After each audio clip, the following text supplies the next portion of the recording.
আসসালামু আলাইকুম ভাই বোনেরা, কেমন আছেন? আশা করি সকলেই ভালো আছেন, আমিও ভালো আছি। আর আজকে আমি গিয়েছিলাম মিলে পর্যাপ্ত পরিমাণ কাজ থাকার পরেও আমরা কোনো কাজ করতে পারিনি, কারণ সারাদিন একটু পর পরই বৃষ্টি নামা শুরু হয়ে যায়। এর কারণে আমাদের বাধ্য হয়েই বাড়িতে চলে আসতে হয়। আর বাড়িতে ফেরার সময় সেই সময় বৃষ্টি না থাকলেও একটু পর পর হালকা হালকা করে বৃষ্টি পড়তে থাকে, আর পুরো রাস্তাটাই আমাদেরকে হালকা হালকা বৃষ্টির মধ্যে ভিজে ভিজেই বাড়িতে ফিরতে হয়। তো আরেকটা কথা বলি, আপনারা যারা হয়তো আমার আগের সবগুলো ভিডিও দেখেছেন তারা হয়তো জানেন যে এর আগে আমার বাড়ি নিয়ে কোনো ভিডিও আমি বানাইনি। আর আজকে কেন তাহলে আমি বাড়ি নিয়ে ভিডিও বানালাম? আসলে বিষয়টা মনে হচ্ছে যে আমি দৈনন্দিন জীবনে কি কি কাজ করব সেটাই আপনাদেরকে জানানোর চেষ্টা করব। আর বেশিরভাগ মিলের কাজের পাশাপাশি ফাঁকে ফাঁকে বাড়িতে কি কি কাজ করি সেটাও আপনাদেরকে দেখাবো। আর আজকে মিলের কাজ না করার কারণে বাড়িতে এসে কি কি কাজ করলাম সেটাই আজকে আপনাদেরকে দেখাবো। তো দেখতে দেখতে বাড়িতে এসে পড়ি, আর এটাই হচ্ছে আমাদের বাড়ি। তবে এই ভিডিওতে আপনাদেরকে বাড়িটা দেখাতে পারলাম না, তবে ইনশাআল্লাহ একদিন আপনাদেরকে বাড়িটা ভালো করে দেখাবো। আর বাড়িতে যাওয়ার সাথে সাথে আমি একটি কাঁচি নিয়ে বের হই জাম্বুরা পাড়ার জন্য, কারণ বৃষ্টি ও রোদ একসাথে ওঠার সময় জাম্বুরা খাওয়ার মজাটাই হচ্ছে আলাদা। আর একটা মজার বিষয় হচ্ছে, আমরা যখন ছোট ছিলাম তখন রোদ আর বৃষ্টি একসাথে হলে আমরা বলতাম যে শিয়ালের বিয়ে হচ্ছে, আর সেটা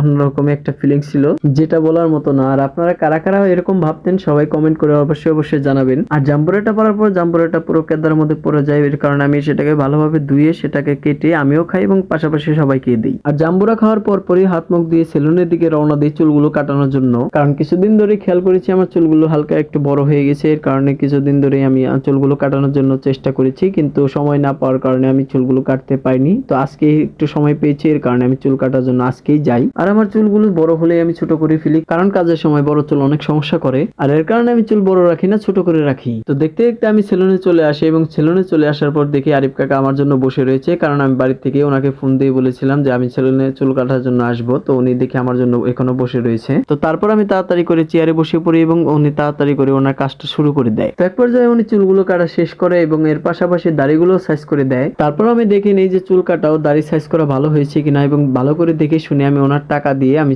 সেখান থেকে চলে আসি। তো বাড়িতে যেতে যেতে আপনাদের সাথে একটা কথা বলি, আপনারা যারা হয়তো আমার ভিডিও দেখেন তাদের মধ্যে হয়তো কয়েকজনই আমাকে সাপোর্ট করেন, আর বেশিরভাগই সাপোর্ট করেন না। তবে আমি জানি মানুষের ভালোবাসা পাওয়া অনেক কষ্টকর, কিন্তু একদিন সঠিক পথে ও সঠিকভাবে চেষ্টা করলে একদিন ঠিকই না ঠিকই মানুষের ভালোবাসা পাওয়া যায়। আর আমি এভাবেই কাজ করে যাবো, একদিন না একদিন ঠিকই মানুষ ঘৃণা করতে করতেও আমাকে ভালোবাসবে। আর ইতিমধ্যে আমি বাড়িতে চলে আসি, এবং বাড়িতে চলে আসার পরপরই একটা কাজের জন্য আমি প্রস্তুতি নিতে থাকি। তো কাজটা হচ্ছে, কিছুদিন পূর্বে ঝড় ও বৃষ্টি হওয়ার কারণে আমাদের বাড়িতে যে টিউবওয়েলের সাথে মোটরটা ছিল, সেই মোটরের যে তারটা ছিল মূলত আমাদের জানলার সাথে সেই তারটা লাগানো ছিল। আর জানলাটা ঝড় হওয়ার কারণে ভেঙে পড়ে যায়, এর সাথে তারটাও আমাদের ছিঁড়ে যায়। তো তারটা ছিঁড়ার পর মূলত কিছুদিন আমরা কাজে ব্যস্ত থাকার কারণে সেই তারটা আর জোড়া দিতে পারিনি। এর কারণে আজকে একটু সময় পেয়েছি, তো আজকেই সেই তারটা আমরা জোড়া দিব। আর এইসব ইলেকট্রিকের ছোটখাটো কাজ সবাই পারে। মূলত তার জোড়া দেওয়ার জন্য যেগুলো জিনিসের দরকার সেগুলো আমি আগেই প্রস্তুত করে রেখেছি, তারপরও যেগুলো জিনিসের দরকার সেগুলো আমি